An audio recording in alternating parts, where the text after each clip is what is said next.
And here we go on a busy Monday. Right on top of it, he is Caleb Calhoun. I am Dave Hooker. So get on board now because we've got a show full of Tennessee recruiting news. Look back at the hiring of Joey Halzle, and also we're going to talk some college football playoff championship game. They need to work on that. Let's just call it the CFP. Can we officially change that, Caleb? Yeah, I'm with you. But see, is it CFP or CFBP? Well, that's a good point. See, now you've made it ultra complicated. So a lot to get to on the program today, and you're certainly more than welcome to join us. We greatly appreciate that on our chat board. And I'm curious as much as anything, who are you rooting for tonight? As it will be TCU and Georgia. So let's look at this and how it might affect the Vols, first of all, Caleb. And I think it's natural to say you want Georgia to lose, you want them to come back to the pack a little bit, and I think we can look at that and we can have that discussion.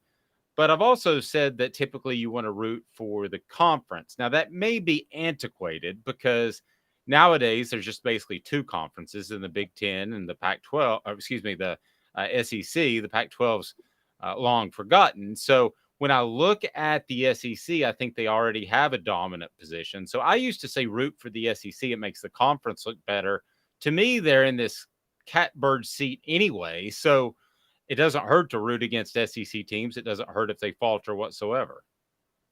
Yeah, I mean, conference pride is that's a 30-year-old. I honestly think conference pride was on its way out the minute the BCS started, and then it was dead with the college football playoff. Because the point of conference pride, I always felt was, look, for the first 100 years of college football, the national champion was based on what poll voters determined. And you wanted your conference to have a certain level of prestige. So you could say, we deserve to be number one if you're competing for the national championship at the end of the year based on the conference you played in. Well, I mean, AP and coaches poll had a little bit of a say in the BCS. Don't get me wrong. Actually, their say increased after 2003. But then the college football playoff started. And I think conference pride pretty much died by the wayside, particularly if you're in the SEC or the Big Ten at that point. And so I'm with you. I think it's much better for Tennessee if Georgia loses. I think that, it's Tennessee's going to have their first top 10 finish since 2001 at the end of this year. 2001 was Mark Richt's first year at Georgia. It's not a coincidence that Tennessee fell off as Georgia started to emerge again under Mark Richt for the first time post Vince Dooley. I mean, Tennessee really benefited from Georgia being a laughingstock program between Vince Dooley and Mark Richt. Yeah, absolutely. Dean says, is all well at OTH. You know it.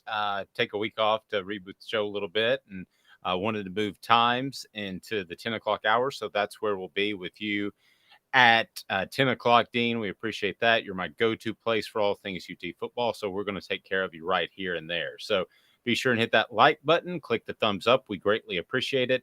And if you're not subscribed, I know Dean is, but be sure and hit the subscribe button, hit another mile mark on that. So happy that we've had the response that we have. Check out offthehooksports.com for the 3 announcements that are coming today, and we'll have a breakdown of those on the show a little bit later. So as far as Tennessee in the college football playoff, I think there was the common theme heading into the semifinal round that there were going to be 2 blowouts and another blowout, and at least Georgia was going to blow somebody out. When you went into the college football playoff and you had them at number 1, no matter who they played, I think we all thought they were going to dish out, hey, we're headed right to the finals, sort of serving to whoever they played. But that wasn't the case. Both of the games were incredibly close. They were incredibly fantastic. It makes me like the college football playoff, so click that like button. But I really believe that not necessarily that Georgia's come to the pack, but I do believe, based off what I saw on that Saturday with 2 teams, that Georgia is not nearly as elite as they were last year, and that there were some other teams that could stand toe-to-toe with the Bulldogs. Now, I certainly understand the motivation behind Ohio State and what they wanted to do. I think Ohio State made a big mistake. I think Michigan made a big mistake as well. But we're talking about this as if 4 teams are pretty much on the equal plane or close to equal plane. Are they? And with that question asked, Caleb, how well would Tennessee have done in the college football playoff? Um, well, if you break down recruiting and talent, Ohio State is probably one of the teams that's closest to Georgia on an equal playing field. So it was theoretically possible to see them competing with Georgia the way they did, particularly when you said this earlier in the year when we were covering the season that Georgia's a team that just turns it off and on, as they feel like it pretty much. And you're right, they're not as good as they were last year. I think the parity is actually going to get more substantial in the coming years. Funny enough, I think overall Georgia is still like quite a few notches talent wise above most teams. I think Tennessee could have competed in the college football playoff because of what we saw, but I think if Georgia was fully focused Georgia, we saw what they did to Tennessee earlier this year. That game was not as close as 27-13 indicated. That game was a blowout that Georgia was nice to make it 27-13. And but I think in the future that's going to change. I think NIL money, we keep talking about how the NIL is such a factor with which schools have the most. I don't think that's going to be that big as big of a factor. I think it does help Tennessee. But I think the big thing with NIL is it's going to have smaller urban, let's say Division One, lesser tier schools with in big cities with elite athletes might lure those athletes to stay home now. With with some of the business leaders in those communities. I think of a school like Memphis, Memphis football, where Tennessee or Georgia or Alabama would go in and get the best players out of that city. And I think FedEx might just throw a ton of money at them to stay home and go play football for Memphis. And I actually think that NIL is going to create more parity in the future than we Certainly. have right now. Yeah, certainly could see that because you don't have prospects or players that are sitting on the bench for 2 and 3 years. Now, I do believe that Alabama and Georgia are going to follow in this mold that players are going to be willing to sit there for a year or two because of what they see based on the history of players going on to the NFL. And I think a running back's very wise to sit out at Alabama for a year or two, knowing that he'll have more tread on his tires, get to that second contract in the NFL. However, if a guy's Alvin Kamara is a great example. He was at Alabama. He was not suited there, be it the tough discipline or he didn't like being there, never really got to the bottom of that story. I think he was both asked to leave and wanted to leave. But there's a great example. If he's sitting there, he did transfer, but there are a lot of guys that have sat through that have stayed at Alabama. Now, if you can go get $1 million,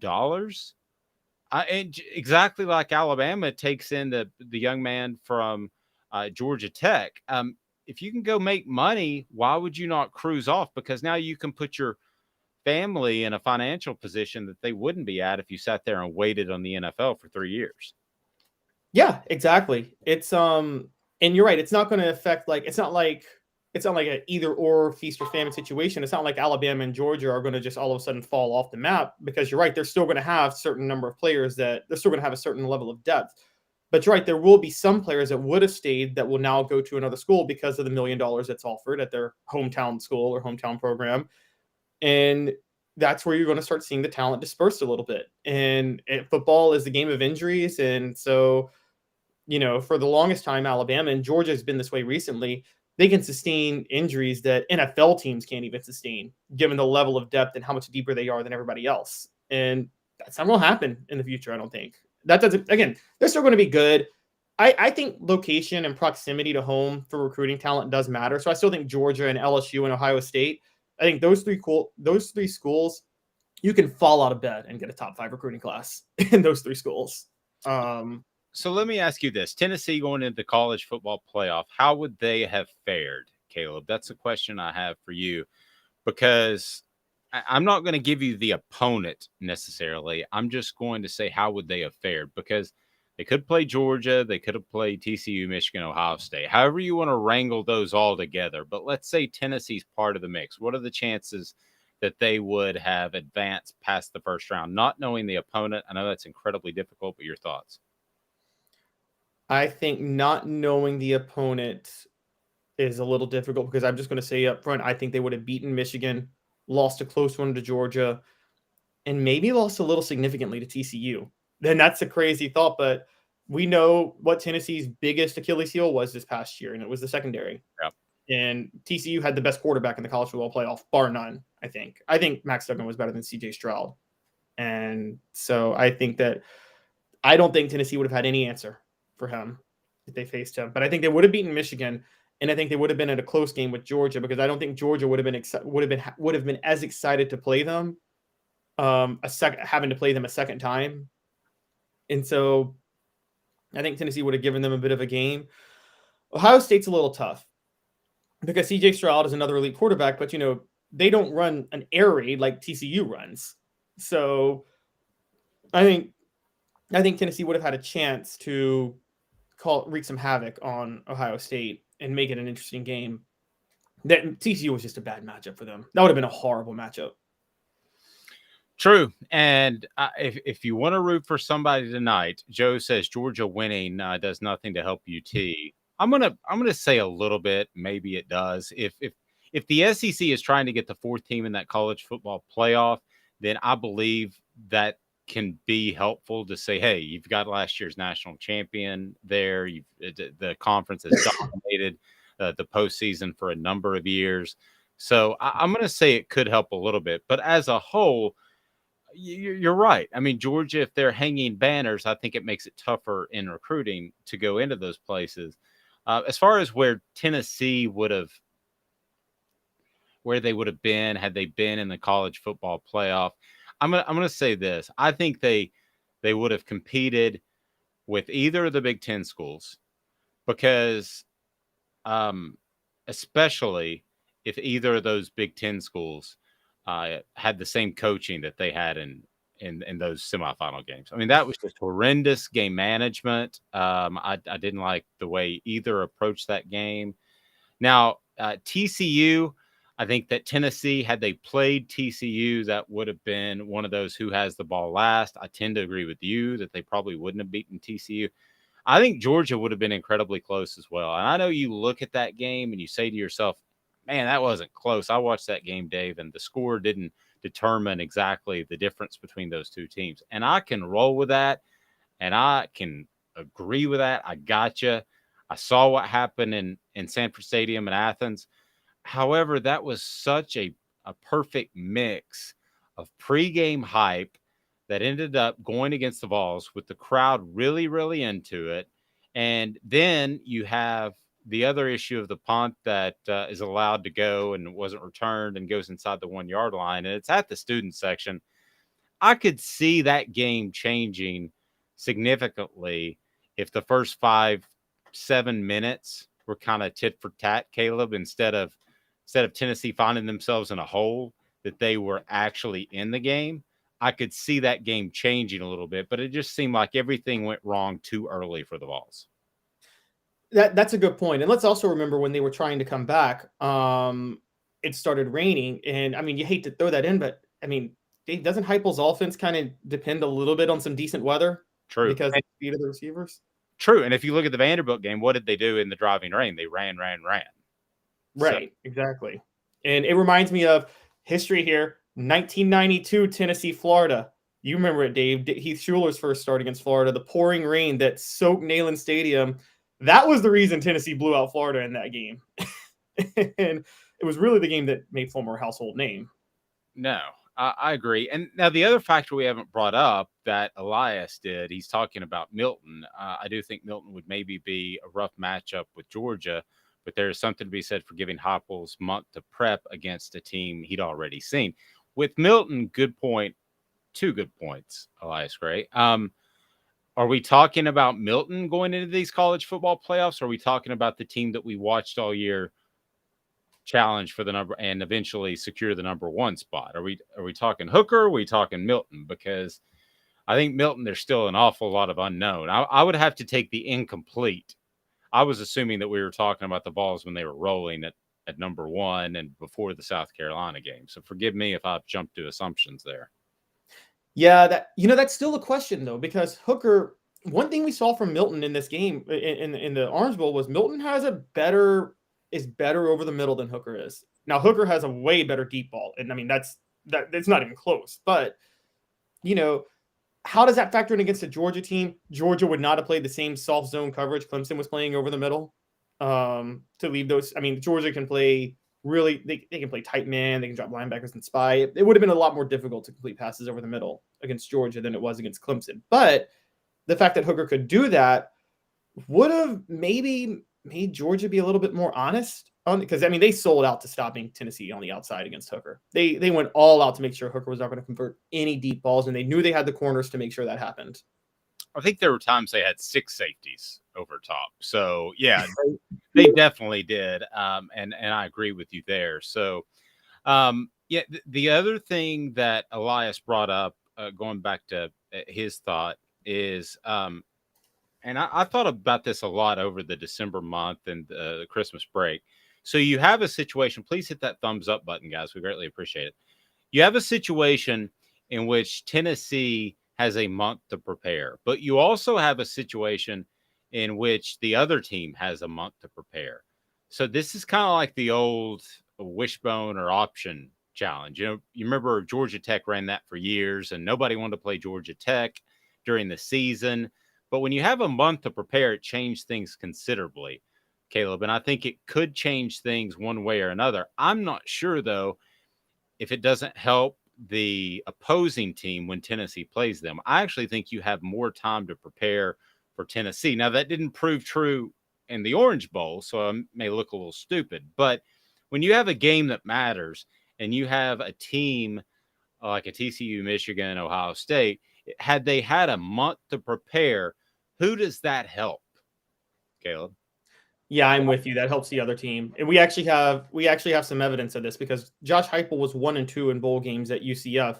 He's 1-1 at Tennessee now, so he's 2-3 in bowl games as a head coach. His first bowl game as a head coach was that the year UCF went undefeated, repeated the Scott Frost undefeated season from the year before, and then they went and lost to LSU in the Fiesta Bowl. Now, if Ed Orgeron can beat you with a month to prepare, then anybody can. Now, yeah, LSU. Now, I understand people are going to jump in. LSU was so much more talented than that UCF team. UCF didn't have players that belonged on the same field, and I think the difference in this game is Clemson didn't really care to be there. I'm going to write about this week. I was going to write about it last week, and news got in front of us. But I just don't think Dabo, as a X's and O's guy, is really just smart enough to scheme for a guy like Heupel, even with a month to prepare. I don't. So I think a guy like Jim Harbaugh would have been. Sonny Dykes would have been. Ryan Day. You're on and off with Ryan Day. He runs a good system and has great recruits, but sometimes you wonder if that's just a product of what Urban Meyer continued there. But yeah, I mean, Jim Harbaugh with a month to prepare would easily figure out this system, I think. And so I agree. I think it helps the other team most of the time more than it helps Heupel.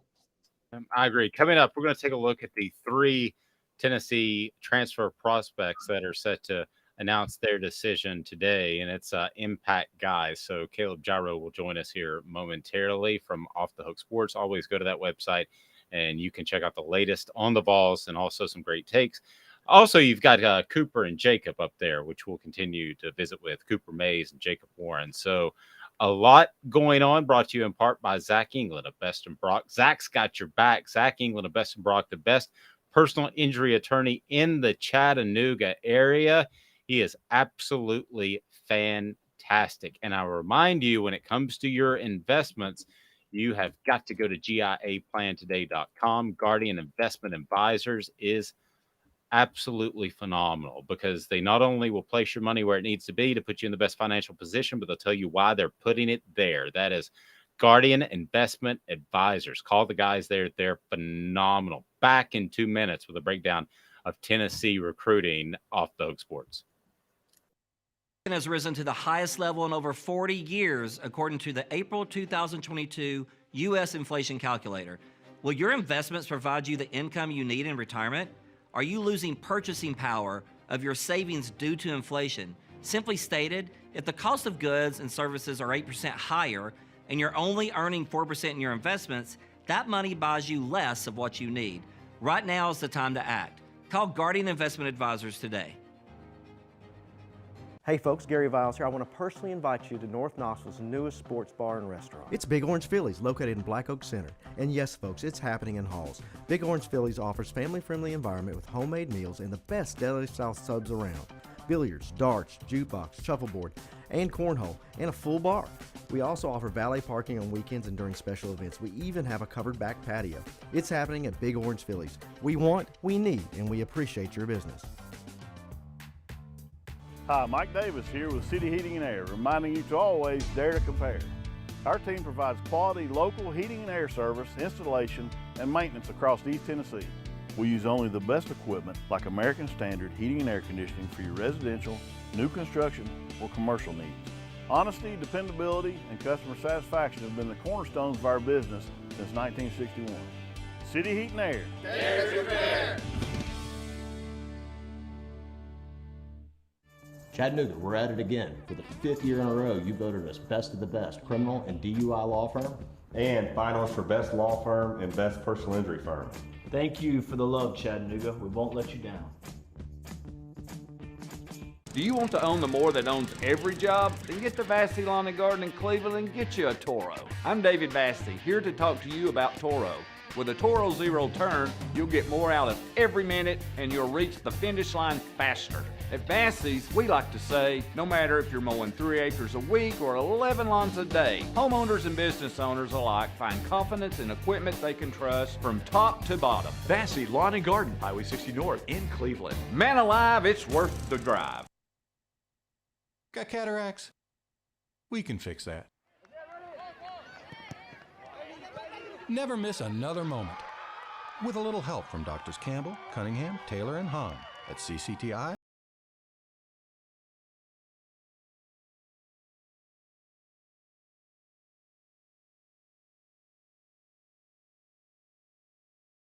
I am Dave Hooker, and we're going to bring in Caleb Gyro. Basically, if you got the first name Caleb, you will be hired by Off the Hook Sports. That's the way it works. So if there's any young guys out there that want to work, or gals, I guess Caleb could be a girl's name. I don't know. What do you guys think? When I was very little, people used to call me Kayla because my preschool classmates would call me Kayla because they couldn't pronounce Caleb. So. You are an absolute sweetheart. You are phenomenal. I love that. So go ahead and click that like button so we can get more people on board. I want to go to the message board. And by the way, Caleb, and it looks like I got an email.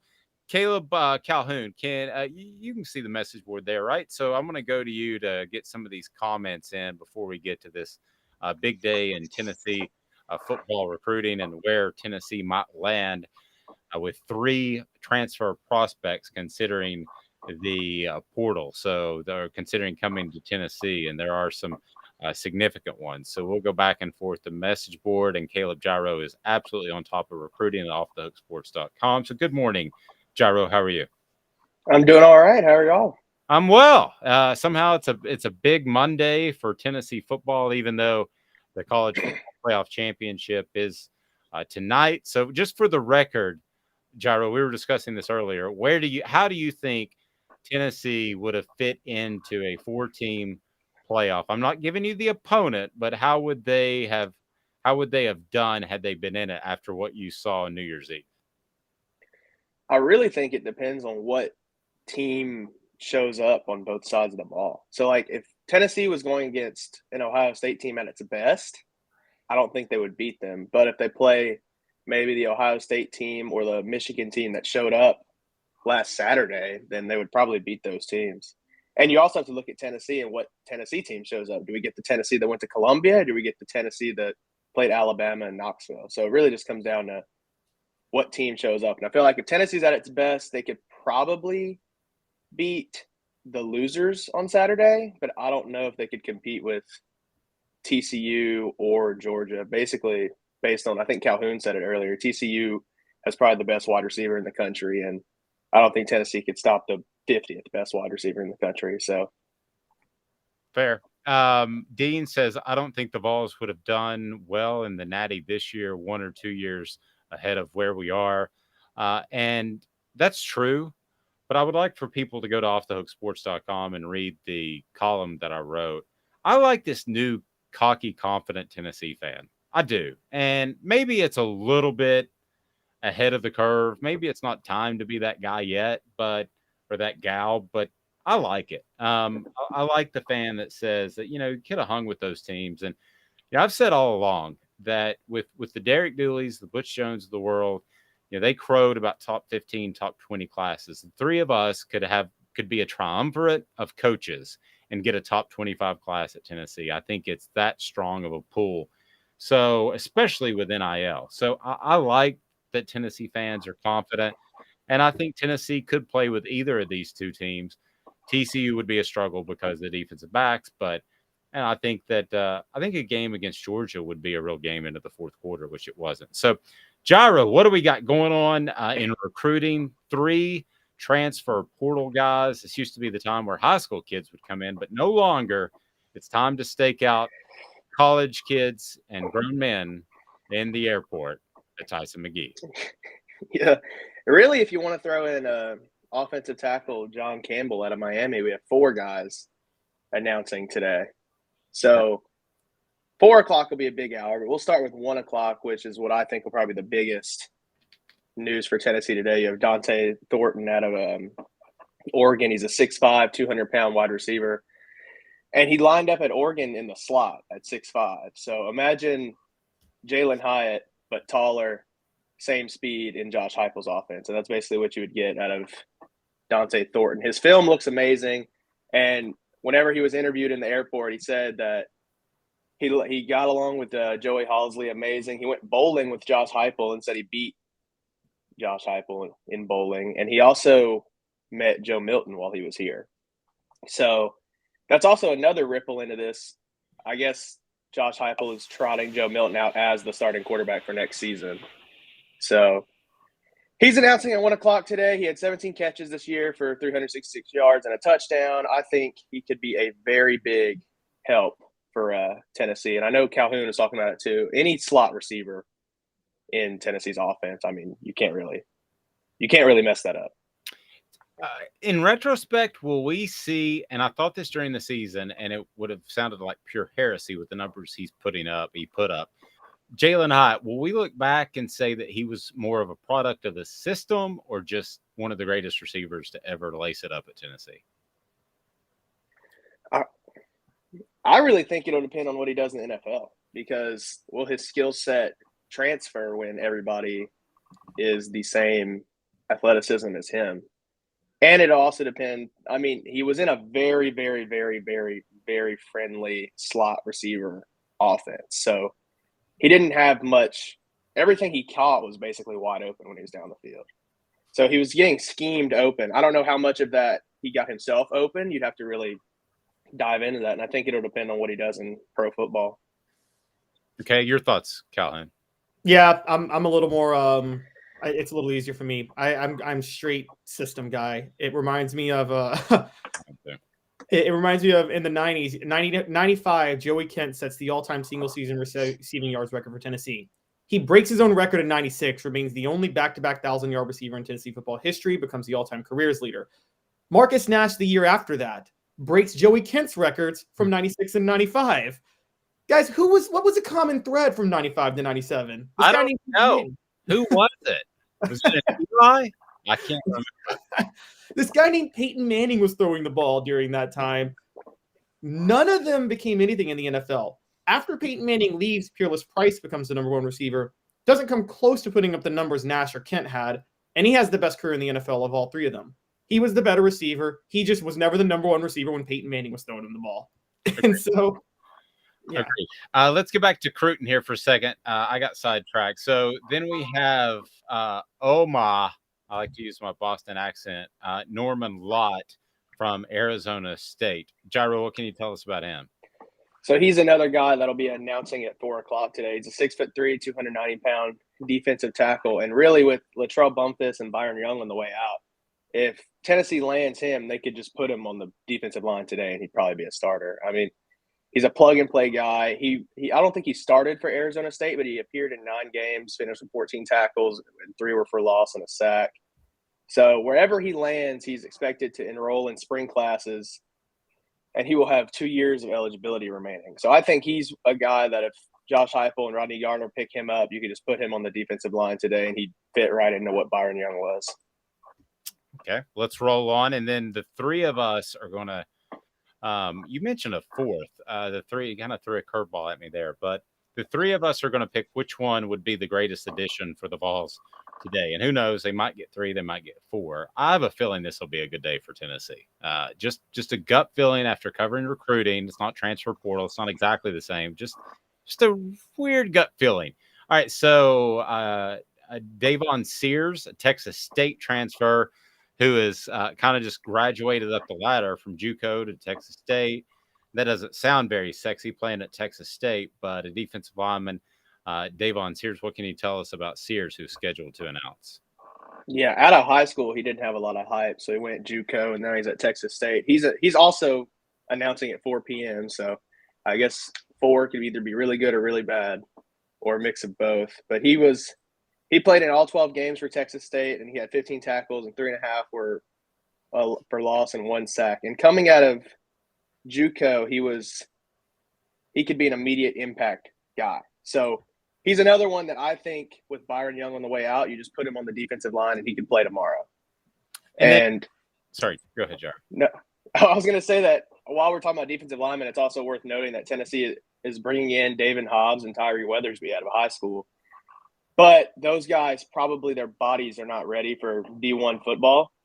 So I feel like if you bring in a Davon Sears or a Norman Lott, you buy those guys a year or two where they can get in shape and get ready for SEC football. Because it's a big jump going from, even though it might be the highest division of Tennessee high school football, it's a massive jump going from Smyrna to Tennessee, or being the number one guy out of North Carolina to Tennessee. So I think they need to land at least one of these guys today, so that way you don't have to rely on a true freshman or even a guy who has no experience and's been on your roster for 2 years. Okay, and who's the fourth cat you mentioned? Oh, yeah, John Campbell. So he's an offensive tackle out of Miami, and he started for Miami 18 times, and he was a member of the 2018 class. And for him, it's coming down to Tennessee and Florida, and he's a Florida native.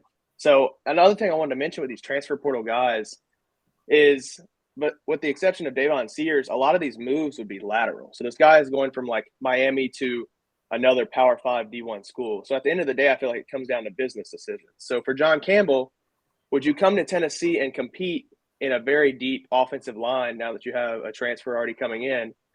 Or would you go to your home school in Florida where their roster's in shambles, like they're having to bring in transfers just to have enough players for next season where you can start immediately? So that's always something I feel like we should mention, is it's a business decision more than these guys. Like Neyland for a high school guy is cool, but these guys are coming from ACC, SEC football. Why would they're not really playing in Neyland over will I play on day one? No, and I think, Calhoun, I think a lot of the guys that just get wowed by Knoxville or the facilities or that sort of thing, I always have questions about those. I like the guys like Gyro said that are making a business decision. The guys that just get kind of wowed into coming to Tennessee, I think you're always concerned that they could get wowed somewhere else in a few months. I do think that Gyro, you could help me with this. Who was the offensive lineman that they brought in right before Christmas? I think they could use another offensive lineman in the transfer portal. I don't think they have to have it, Calhoun, because you're not going to go out there in the transfer portal and likely find Darnell Wright, who would be like the Drake May of offensive lineman transfers. I don't think that you're going to find that guy. He's a special athlete, special ability. But you could certainly find a guy that could give you some snaps game in and game out. So let me go with this. I want to end with Gyro because he's been covering this and he knows it as in depth as anybody. But let me start with you, Calhoun. Out of the group that we've got 3, and then the fourth was John Campbell that are announcing today. So we've got an Oregon transfer. And we've got an Oregon transfer and Dante Thornton, wide receiver. We have a defensive line target, Omar Norman Lott from Arizona State. And then we have, I want to call him Aaron Sears, but I'm not going to do that. Davon Sears, Texas State transfer. Out of that group, rank them, Calhoun. Who would you take and why? So before I start, if the one I want to see the most, it'd be Dante Thornton, because that's like, to me, like Kevin Durant joining Golden State when they already have the best offense in history. Like, that's I just was going to use that. Really? Now, I actually was going to use the special team like Kevin Garnett. But anyway, go ahead.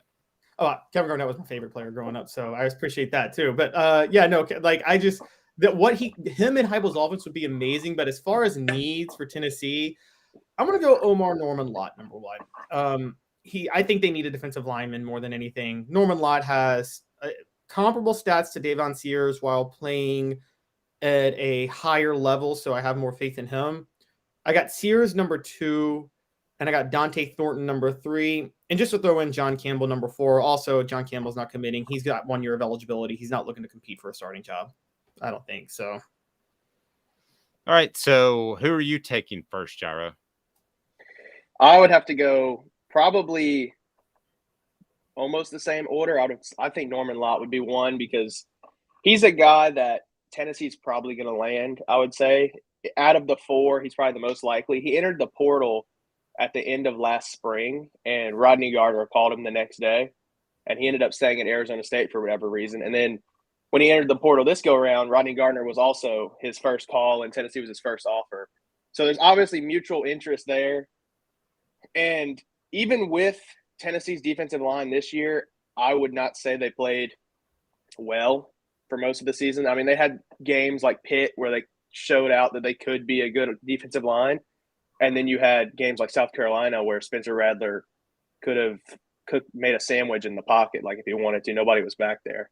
So I think he would probably be the biggest priority, and I think they will end up landing him of the 4. I feel like he's the most probable. And then I would have Dante Thornton too, because you have Squirrel White, who showed potential, and then you have Ramel Keaton.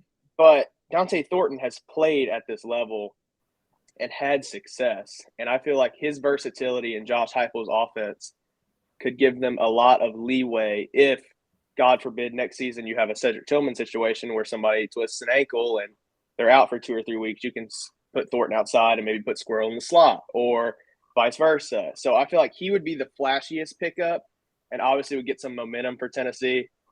And then third, I would say Sears, for the same reason as before with defense, and just he never played at a Power 5 level, which kind of scares me, because he would have to come to Tennessee, and it's different football going from Texas State to the SEC. And then like Calhoun said, I don't think Campbell is going to want to compete for a spot. I said it earlier. For him, it's more of a business decision. And if he went to Florida with their roster turnover and whatever they have going on in Gainesville, he would be the guy tomorrow on that offensive line. So that would be my order. I want to go with Calhoun, and I want to take the adding Durant thing with Dante Thornton. I do, but I'm going to be a trenches guy, and I'm going to say Omar Norman Lott would be the guy. And yeah, this one's, I guess, a little bit difficult because I like Davon Sears as well, but with Norman Lott, you've got a guy that has played at the FBS or FBS level, Division I. So I'm going to go with him. I would say Dante Thornton second. Guys, that when we really look at this roster, and this sounds bizarre in this system, and I do think they can get people open, even if it's Gyro out there running routes. But there's some questions about depth, isn't there, at receiver, which is something you don't want to hear, especially Gyro mentioned Tillman. If something like that were to happen, who are Tennessee's top 3 receivers? Calhoun, that would be a bit of a question. It wasn't a question last year. You would immediately turn to Keaton or Squirrel White. We kind of knew going into the year. I don't think we know right now who that would be. Maybe in the slot, because you're right. Everybody in the slot transferred out because they knew they weren't going to beat out Squirrel White. But honestly, with wideout, we're forgetting there are some young wideouts that, Chaz Nimrod and Caleb Webb, they're going to be, I think they're going to be starting in 2 years. So it's like, I don't know. It's such a plug and play system. The Heupel system with receivers, and so I don't. As long as they got enough speed and size, I don't think you have to be that good to rack up a lot of yards as a receiver in Heupel system. No, I can see that. I think that the thing that made Jalen Hyatt so special is he was so incredibly fast. He probably, as an overall talent, is third in Tennessee's team last year. I know Brew McCoy is the best talent from all the coaches and that I've talked to, and some scouts as well. I really believe that Cedric Tillman's second. We didn't see the development of him, and I wonder how it's kind of odd how he fit into this offense or didn't fit into this offense. So I wonder if I don't know, maybe issues with teamsmanship. But Jalen Hyatt, as far as a talent headed into the NFL, guys, he's third best on this team last year. And so Jalen Hyatt was able to maximize his production because of his speed. I think the question you have to ask yourself, can Squirrel White do the same thing based off his shiftiness? Maybe as fast, but I don't think so. But Squirrel White, I think, is going to have a great year. Assuming these guys are healthy, those are your three. And then you have Jacob Warren coming back as the tight end. I think you're in great shape. But after that, I kind of wonder who is the next guy to step up. The other thing you have to keep in mind, Calhoun, is this team has apparently, based on all of last season, bought in. So I don't think you're going to have to wait for a guy to come along like you did Jalen Hyatt, who was a no-show in 2021. Yeah, I don't think so either. I think they all have balled in. Anybody that's transferred is definitely going to be somebody who's balled in too. So I think they're – and again, Caleb Webb and Chaz Nimrod committed after the 2021 season, so they had enough evidence to buy in. So, yeah, I think Tennessee's going to be fine no matter what. Heupel showed at Missouri, if he has to, he'll use two tight ends and you make his tight end his go-to target. My mind is drawing a blank. Who was the tight end at Missouri when he was there? Had a really remember that one. I'm sorry? I'm going to let you remember that one. Had a really long last name that was hard to pronounce. But well. You think about it. I'll make something up. Oh, Elias, by the way, says don't trust McCoy to be a primary, frankly. That surprises me because I do. I think he's going to be really good. Vols Time says McCoy could be a good tight end. Whoa. He's not that big. Easy, guys. I want to pose a question. So you talk about having Squirrel White, Ramel Keaton, and Brew McCoy as your three next season. So if you're Thornton, he visited Miami, which Mario Cristobal recruited him to Oregon. Now he's trying to recruit him to Miami. And then he visited Auburn and Arkansas as well. So if you're Thornton and you're looking for a place where you're a day one starter, does having those three receivers at Tennessee deter you from thinking about Knoxville as much? Let me play pro and con if I'm in his head. Pro, they showed that they could plug somebody in quickly when Tillman went down, and they were able to get a Ramel Keaton out there and making plays. Con, yes. I would look at this and I would wonder, am I going to start over McCoy or Keaton because they have a head start? Calhoun, thoughts? Or are you looking for that Missouri tight end? Sorry, I was looking straight for. I was knee-deep looking for the Missouri tight end. Okay, so you were talking about the issues with Dante Thornton and the concept of depth, right? Yes. Yeah. I mean, I don't think that's something for him to worry about. I think that, more than anything, that there might come a time where I don't think we're there yet. I think there might come a time 2 or 3 years down the road where the draft stock of Tennessee receivers start to fall when people start seeing that everybody who plays at Tennessee is picking up those yards. Didn't that happen with Florida quarterbacks under Spurrier? Didn't eventually NFL scouts be like, oh my gosh, they're just all putting up these yards, so let's just stop wasting top first-round picks on them because doing it under Spurrier doesn't mean anything.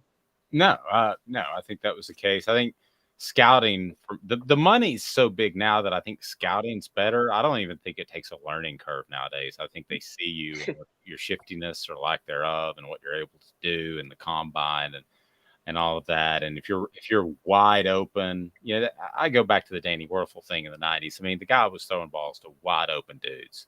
And that doesn't mean that he should be an NFL player. I would say the same thing about Tim Tebow to a lesser extent.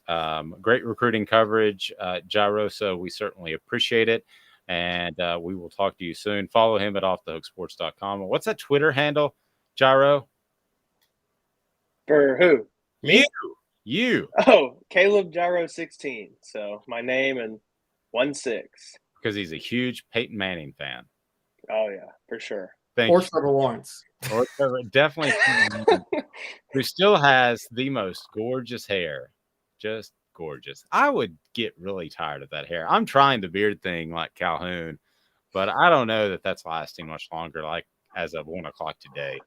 Gyro, have a great day. Thank you, sir. All right, I'll see y'all later. Continue the great work. Recruiting coverage today brought to you by AndyMasonRealEstate.com. AndyMasonRealEstate.com is where you need to go if you're even thinking about buying or selling a home in the Knoxville area. Why? Because Andy Mason has over 40 years of experience, he and his group, and they also have 2 business tenants, which are really, really important. That's number 1, they are going to give you the best service. Number 2, the best prices.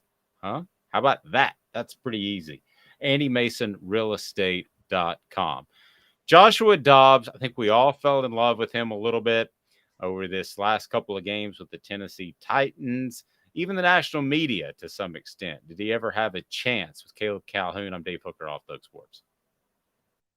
Sun, sand, and salt water, the beach is a very relaxing place. Unless you wear contacts. Ow! Open your eyes to the best the beach has to offer with LASIK vision correction from Campbell Cunningham Laser Center. Ah.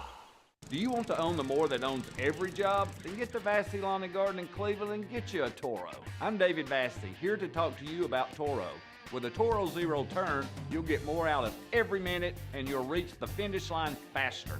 At Vassey's, we like to say, no matter if you're mowing 3 acres a week or 11 lawns a day, homeowners and business owners alike find confidence in equipment they can trust from top to bottom. Vassey Lawn and Garden, Highway 60 North in Cleveland. Man alive, it's worth the drive. Hey folks, Gary Viles here, Viles Automotive on Callahan Drive.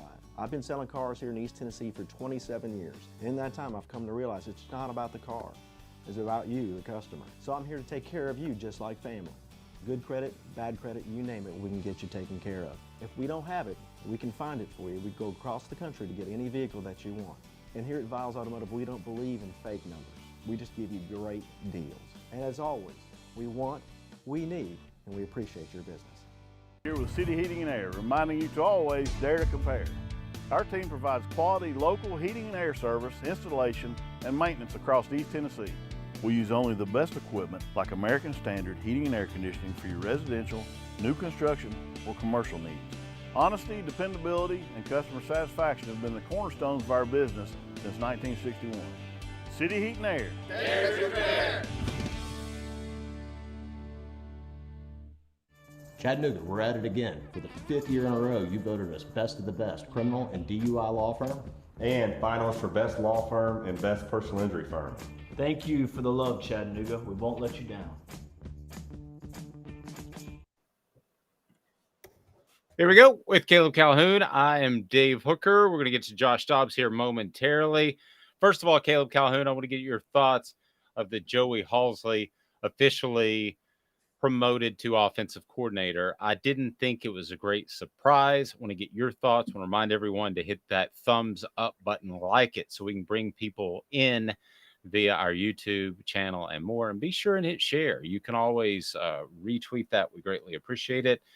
This Halzle breakdown is brought to you in part by Craft Treats. Go to crafttreats.com. Don't forget about those chill pills. The chill pills will help your pet with digestive issues, or also they've got the arthritis medication that'll help, all in the chill pills, and anxiety as well. And just go to crafttreats.com. That's crafttreats.com. And for any of their products, you can use the promo code Off the Hook for 20% off. That's Off the Hook for 20% off. Calhoun, I wasn't surprised, neither were you, that Joey Halzle was promoted to offensive coordinator. What did you make of the move? How does it work for Tennessee? Just overall, your thoughts. Before that, Albert Okwuegbunam was the tight end from Missouri. Had 11 touchdown catches in 2017. Fantastic. I was on pins and needles waiting for that. Okay, so Yeah, I don't think it's much of a surprise, Joey Halzle. One of the big things is I always feel like you want your offensive coordinator to be your quarterback's coach, so that's kind of an advantage Halzle might bring to the table that Golich didn't bring. Doesn't really matter too much. You wrote about it. Play calling's kind of overrated. Halsey's not going to handle play calling duties this year as he kind of studies a little more under Heupel. I think that's fine. I think what really stands out is Heupel has so much faith in his offense and his system. This is the second straight year he's promoted from within to deal with the staff change. I think that, and I don't think it's a loyalty thing. I think Heupel sits up there and says, I'd rather have continuity because I know my offense and I know what I can do and I know what we can do with this offense. And so I think that's the real story. I'll have a couple of posts later today about Tennessee still has a vacancy now, and that's at the tight ends position. Who's going to coach the tight ends? Dave, I think the tight ends coach, they're just going to find a recruiter, aren't they?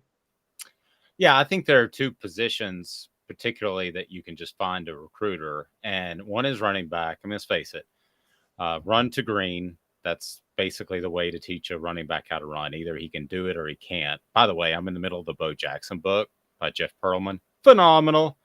Bo Jackson was a real jerk when he was a kid. But anyway, so you teach run to green, and then you teach pass protection. And it's pretty much as simple as that. And Tennessee's pass protection scheme is not difficult. I think that you could say the half of the same for the tight end position. I think that you teach pass protection, which is a lot of shielding, and I don't think that difficult. Now, you do have to run routes much more often than a running back, but could you theoretically put a recruiter there? Yeah, definitely. Now, I think you want somebody that's competent. Don't get me wrong. And I think I don't want to necessarily make this comparison because it's going to maybe sound a little rough, but Rodney Garner is a great, great, great recruiter, right? Okay. Right. He's not a great, great, great, great defensive line coach. Okay. And I've seen it go the other way.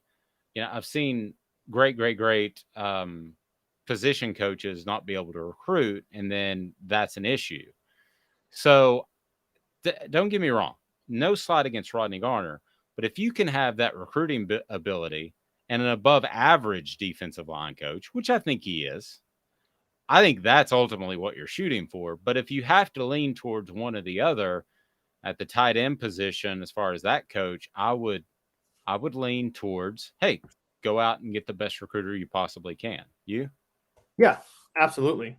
I think almost all position coaches outside of quarterback and offensive line, I'd rather them be recruiters than position coaches. Maybe secondary, but back into the defense. But offensive line and quarterback are the two where I think I think those are the two where being able to coach outweighs recruiting abilities at the position. See, I think if they could find a Rodney Garner that type to coach tight ends, that's perfect. Because it was Nick Saban who said, I want the young guy who has innovative ideas. These are the type of people I hire. I want the young guy who has innovative ideas, or I want the older guy who's proven that he can do it over a long period of time. That's what he wants. So you've got a pretty young staff. Okay, so if you have an older coach that has proven that he can recruit and still grind, because it is a grind, how many contacts does he have at different schools that he can say, hey, Joey Halzle, or any of the coaches for that matter, not just on the offensive side, it's mostly a younger staff. He can say, I know Bob down at Ocala High School. Let me give him a call to get us in the door. That's the type of coach that I would hire. And again, this all has to fit in place. You don't want a dolt as far as X's and O's. But if you've got a guy that can go out there and bring you recruiting connections and he's an older coach, I think there's a fit there. I don't know that that's the demo that Josh Heupel's looking for, but that's where I would tend to lean. Travis brings up Trooper Taylor. I did not. Suddenly, Troop and I are a little bit older. I would completely give Trooper Taylor a call. And I would, there is no question in my mind. He's coached passing trees with receivers. He's coached blocking schemes with running backs. There is no question that Trooper, in my mind, is thought of as a great recruiter, but is underrated as an X's and O's coach. If you can get Troop, I'd get Troop. He was at Duke a couple years ago, and yeah, I think that would be a great hire. But I didn't want to sound like I was old guy. What would you think of that, Caleb? I'm sure you've seen Trooper from afar. Yeah, no, I would love the hire of Trooper. He coached running backs for 2 years at Tennessee and kind of restored the Tennessee run game in 04 and 05. And then he went right to receiver, and Robert Meacham set the single season record for receiving yards in 06. You and I know the whole offensive coordinator situation in 07, 08. Trooper left thinking he was going to get the job. Fulmer went out and hired Dave Clawson. That was the hire that did Fulmer in. So yeah, it's Trooper ended up saying he was lied to by Mike Gundy, but yeah, I think Trooper would be great at Tennessee as a tight ends coach.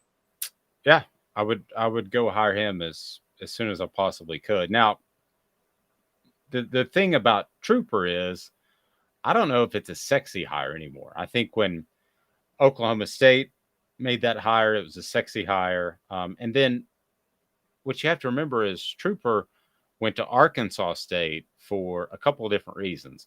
One, his son was playing there. He wanted to coach his son. His wife was also getting, I believe, her doctorate there. So that's why he stayed at Arkansas State as long as he did. Now, I think when you have that, you go from Tennessee and Oklahoma State down to Arkansas State, people look at it like, oh, are you like the assistant Butch Jones? I don't think Trooper is that. I think that Trooper has a lot left in the tank if he wants to do that, and would be a great pickup. And somebody's going to pick him up now that his son's out of college, and somebody's going to pick him up, and they're going to be blown away by what they get out of him. I believe that. And I haven't talked to him in a number of years, but I do believe that will be the case. So we'll see. I don't know of a coach out there that is necessarily interested in the position, but why wouldn't you want to coach at Tennessee right now? You're definitely trending upwards. Worst case scenario, if Josh Heupel turns into Butch Jones, you've got 3 years because of the success he's had. You have that sort of equity as a head and assistant coach. So why wouldn't you want to coach at Tennessee? Oh yeah, I agree. It's, you definitely have a chance to climb the ladder too. He'll promote from within, and there's a chance to build your resume. So I'm with you on all of that to see how it goes.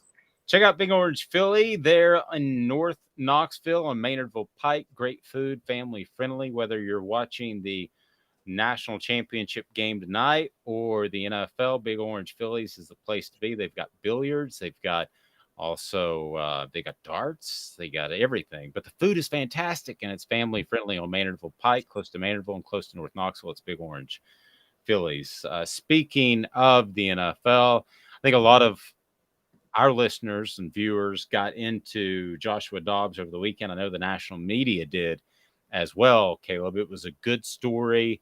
First start a couple of weeks ago. What was it, 11 days ago or whatever it was?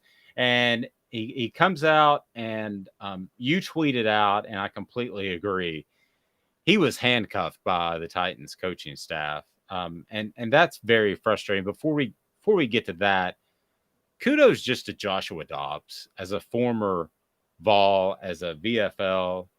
I really hate that term, to be quite frank with you, because Derek Dooley made it up. But anyway, we'll use it. Kudos to him, man, who goes 6 years in the NFL and just keeps chopping wood, as Kirby Smart says, or pulling the rope, as Butch Jones said at Cincinnati? Who keeps doing that, holding a clipboard in their hand and waiting for their opportunity? I mean, what a great young man. And if you look at Tennessee, how blessed have they been with the Hendon Hookers of the world and the Joshua Dobbs of the world. It seems as if they've had a good run of guys that are just good dudes, and that's not always the case. Yeah, and because, you hate to say this because it's because Hendon Hooker got hurt, but Josh Dobbs still has the second most productive total offensive season in Tennessee football history, 2016, only to that 1997 Peyton Manning year. And so that's a real testament to him. You're right. He's been stuck with bad coaching at college, in the pros. We always knew he was going to be successful, whatever he did. Whether it be a backup quarterback, starting quarterback, or going to space. And so is the air and space engineer. Yeah, he was handcuffed on Saturday. I think the problem, and I've been a very big Todd Downing critic, I still don't know how you get a DUI from like a Thursday night game landing into Nashville at 2:30 Friday morning, and they don't allow drinks on the plane, but only Todd Downing could. And ever since that DUI, he hasn't won a game since. He was trying to stick with the same offense that Ryan Tannehill ran. And Josh Dobbs is not Ryan Tannehill. You know this. He doesn't have the same type of arm. Your best move with Dobbs was to keep him in shotgun and keep the threat of him running the ball. You got to run with him maybe 4 or 5 times, at least a quarter, to like keep defenses honest. And I don't think there was one first down called run for Josh Dobbs until the 22nd first down that Tennessee had in that game. And just complete lack of understanding of how to use Dobbs compared to how to use Tannehill. And it's a really pathetic sight when Butch Jones knew how to use Josh Dobbs better than Todd Downing. So Joshua Dobbs 3 years from now will be, or let's just say next year.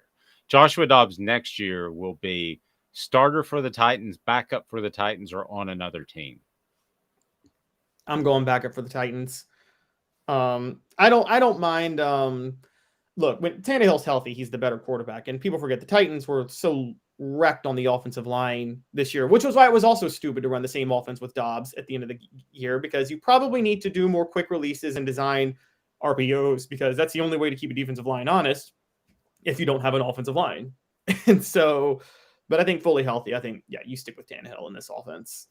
Hit the thumbs up button, the like button, and we greatly appreciate that. If you haven't subscribed yet, you need to do that immediately.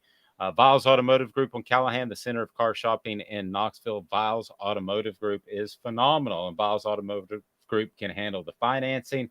They can keep you going with their service department that they know that is fair. Everybody that we endorse, which is what I love about Off the Hook Sports, is everybody we endorse, we've either done business with or we would if we need their services. So give them a fantastic endorsement. Vols said, how about Jason Witten as a tight end coach? Well, Jason is a coach right now. He's a high school coach, which means he doesn't have to recruit. Jason is also a multi-millionaire, which means he doesn't have to recruit. So I don't know that there's a lot of millionaires out there with a cush job that they enjoy. I'm not saying cush as he gets tons of financial incentives for being a coach. They're underpaid, and it gripes me to this day. But I don't know if there's a bunch of millionaires out there running around enjoying life that would suddenly want to be on a plane at Friday night, 11 p.m., Caleb, flying to a game at LSU because they had to recruit a kid in Loganville, Georgia. I don't know there's a lot of those guys around.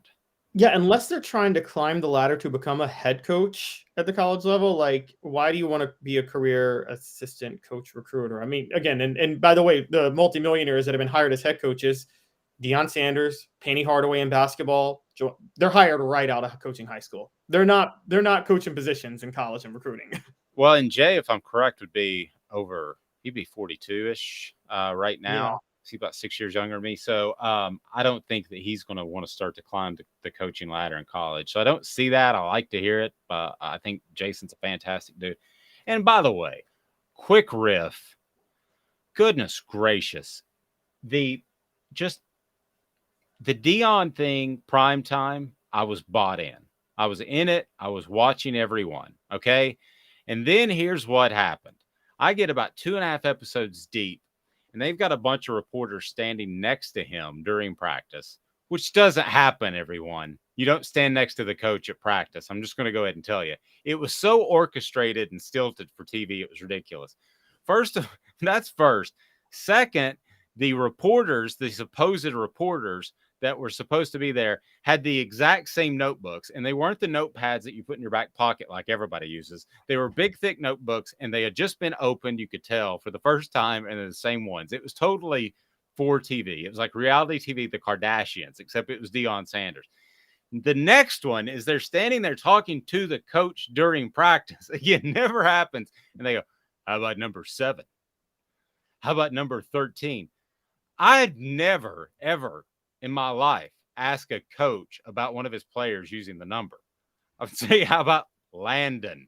Or how about that guy? Or how about Squirrel? You wouldn't go number 10, 8, 14, 92. They lost me. That's it. I'm done with the primetime series. Have you watched any of it? I haven't watched any of it. I thought it was ridiculous from the start to do something like that. It's gotten worse. It was okay in the beginning. Reminds me of, 2005. when Tennessee went 5-6 after starting number 3, the coaches invited ESPN for some random practice session. It was the most fake stage thing I ever saw. And Fulmer later admitted he was worried that Tennessee would get the Auburn treatment from the year before, going undefeated and being left out of the title game. And so he went out of his way to promote Tennessee. And I'm like, maybe you should have gone out of your way to make sure your offensive line was staying in shape in the offseason. So, you want to hear a funny, true story about that practice? Sure. Okay, so it's supposed to be an ESPN only practice. I heard that. I was on the air in Knoxville and I was writing for the News Sentinel. I thought, well, that's bull. You can't let some media in and not others. So I just went over there and called back into the radio station and started reporting from practice. And let's say former sports information director Bud Ford was not too pleased with that. And I think the last words were shut it down, shut this broadcast down. Well, I was reminded of that by a John Knowles, who's our producer at the time. Check out Zool Beer Company, zoolbeer.com. Fantastic parking right there in downtown Knoxville. You don't hear that a lot. And worldwide award-winning craft beer, zoolbeer.com. You will love them. Always want to say thank you to Bassey Lawn and Garden, Man Alive, It's Worth the Drive, and City Heating and Air Conditioning. Integrity matters. Have a fantastic day, everyone. For Caleb Gyro, he's Caleb Calhoun. I'm Dave Hooker. We'll talk to you weekdays at 10 o'clock off the